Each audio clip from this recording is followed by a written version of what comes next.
If you can hit this paper plate, you can kill a deer. At least that's what my Uncle Norbert told me when I was a little kid. In this video, I'll break it down a little more and illustrate why I prefer a 200-yard zero with my hunting rifles.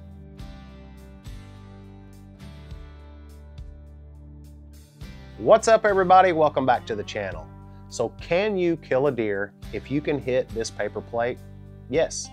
A paper plate is roughly the same size as a deer's vital area. So as long as you're aiming in the correct spot, you'll kill it.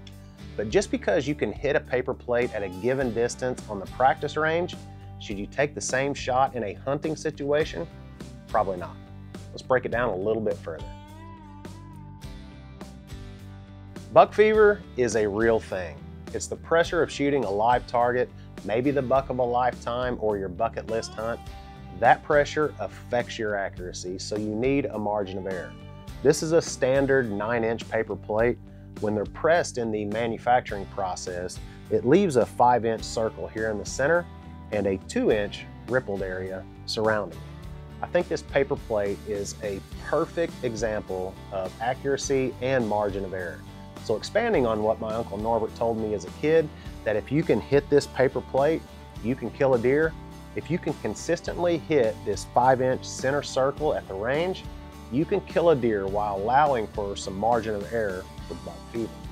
Now, when you're dealing with buck fever, the last thing you want to think about is how far is the shot and where you should aim. This is why I think the yardage you zero your rifle matters. At what distance should you zero your rifle? That's a pretty debated topic here on YouTube. The three most popular distances are 100 yards, 200 yards, and maximum point blank range. 100 yards and 200 yards are pretty straightforward. Your bullet hits a spot at that given yardage. Maximum point blank range works a little bit different. The moment the bullet exits the barrel, it's immediately dropping. That's gravity.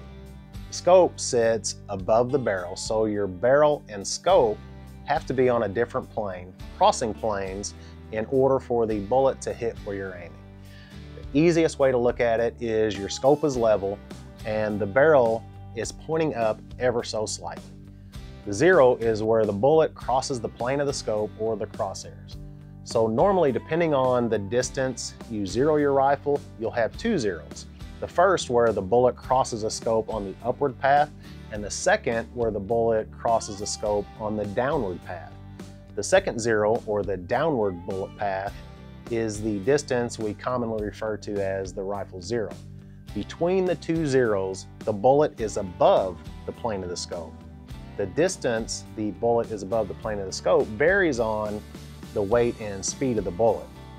Maximum point blank range is the distance you can aim dead on or center of the target, and the bullet will stay within the diameter of the target. So using the paper plate example, where we want to be able to hit this 5-inch inner circle with the maximum point blank range system, we want the zero to be the distance that the bullet reaches a height of exactly 2.5 inches above the plane of the scope between the first and second zero. The bullet will continue to fall below the second zero. The distance that it reaches 2.5 inches below our point of aim is the maximum point blank range. I took some popular deer hunting calibers to illustrate some examples of maximum point blank range. All right, well, first let's take a look at the 243. So the maximum point blank range is going to vary a little bit depending on the ammo you use. The weight of the bullet, the speed of the bullet. I used a ballistic data app and took the example of the Browning Silver Series because that's what I have. So it could vary. This is the data on the ammo that I used. So with the 243, the Silver Series Browning ammo, our maximum point blank range zero is 245 yards. At 245 yards, the bullet will reach its peak 2.5 inches above zero at 150 yards. Beyond 150 yards, the bullet is going to start to fall. At 245 yards, it will be zeroed, and then it will drop down to 2.5 inches below our point of aim at 285 yards. So anything with this Browning 243 Silver Series ammo, we can aim dead on with the maximum point blank range system at 285 yards. Let's take a look at the 6.5 Creedmoor. With the 6.5 Creedmoor, we're going to have a 214 yard zero. At 130 yards, the bullet will hit 2.5 inches above our point of aim and our zero at 214 yards. And at 250 yards, we will be 2.5 inches below our point of aim. That's in that 5-inch circle, maximum point blank range with the 6.5 Creedmoor. Next, we have the 270 Winchester. The 270 Winchester ballistic data is very similar to the 243. In fact, I think it's exactly the same. We're going to have a 245 yard zero. At 150 yards, we will be 2.5 inches above our point of aim. Then at 285 yards, it falls to 2.5 inches below our point of aim. 285 yards, zeroed at 245 yards with the 270 is our maximum point blank range. You're aiming dead on up to 285 yards. Now let's take a look at the 308, which is probably my favorite deer hunting caliber here in Southeast Missouri where I live. We're going to zero our rifle at 216 yards. At 125 yards, the bullet reaches its peak at 2.5 inches above our point of aim. And then beyond that, at 252 yards, falls to 2.5 inches below our point of aim. So maximum point blank range of 252 yards with the 308. Lastly, my favorite all-around caliber, the 6.8 Western. So with the 6.8 Western, we're going to zero our rifle at 230 yards. At 130 yards, the bullet will reach its peak at 2.5 inches above our point of aim, and then fall and reach a distance of 2.5 inches below at 270 yards. Personally, what I don't like about the maximum point blank range system is every rifle will have a different zero distance. If I only had one rifle that I hunted everything with, like my favorite 6.8 Western, the maximum point blank range system might be the system I use. But I use different rifles for different purposes, and I prefer a consistent zero. The 100 yard zero is probably the most common zero. Most target shooters use a 100 yard zero because they're dialing their scope to exact distances with the goal of precision accuracy. Many hunters use a 100 yard zero either because they hunt the timber and won't have a shot much further than that, or they prefer dialing it in like the target shooters.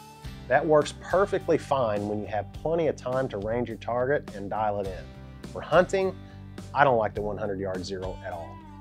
So looking at the same calibers that we just went over with a 100 yard zero, first the 243.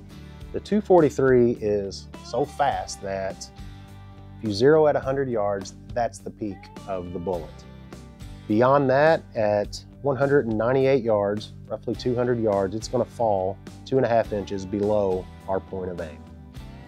If we look at the 6.5 Creedmoor, it's going to rise above our point of aim just ever so slightly, just 1/10 of an inch, and that's at 85 yards. Beyond that, at 175 yards, it's going to be 2.5 inches below our point of aim.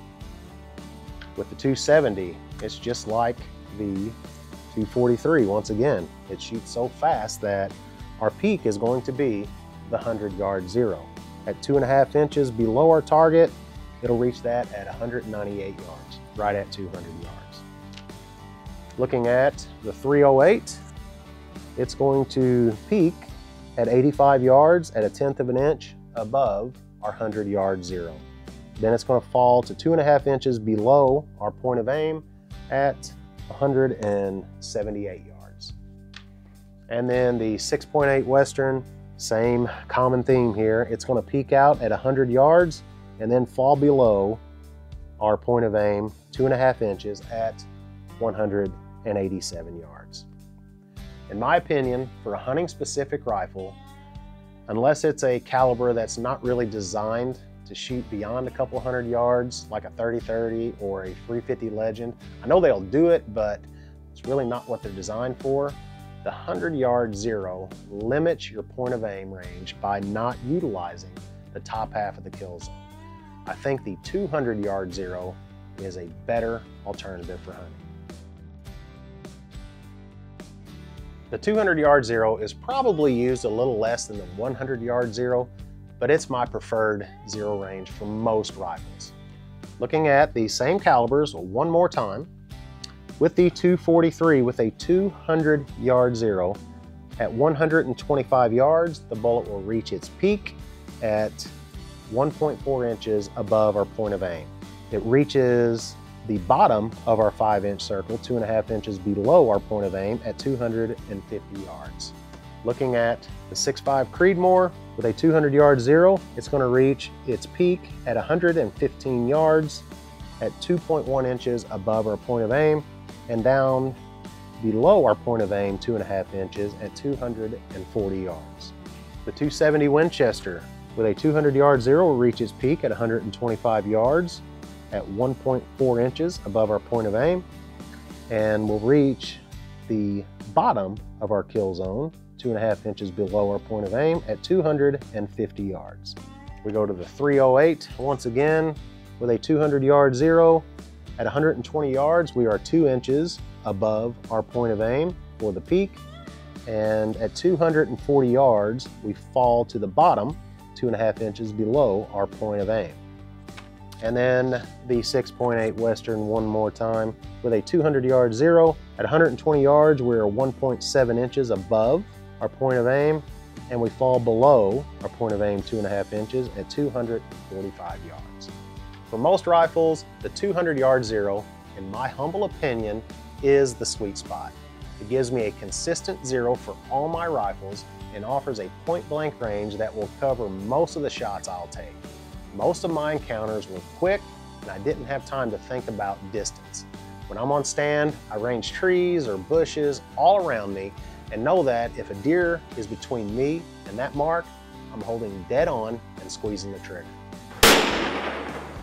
For the occasional longer shot beyond 250 or 300 yards, at least every one that I've had over the years, I had plenty of time to dial it in. That 6.8 Western just hammered him and he rolled down the hill 375 yards. We're gonna give him some time and go check it out. I'm curious to know the distance that you all zero your rifles. Do you use one of these 3 systems, or maybe you have your own? Let me know down in the comments, because maybe I'm missing something with the 200-yard Zero. Hit that subscribe button so you know when the next video is posted, which is coming pretty soon, and it's another unboxed as we take a look at another Browning rifle option. You don't want to miss it. Thanks again for sticking around, and we'll see you next time.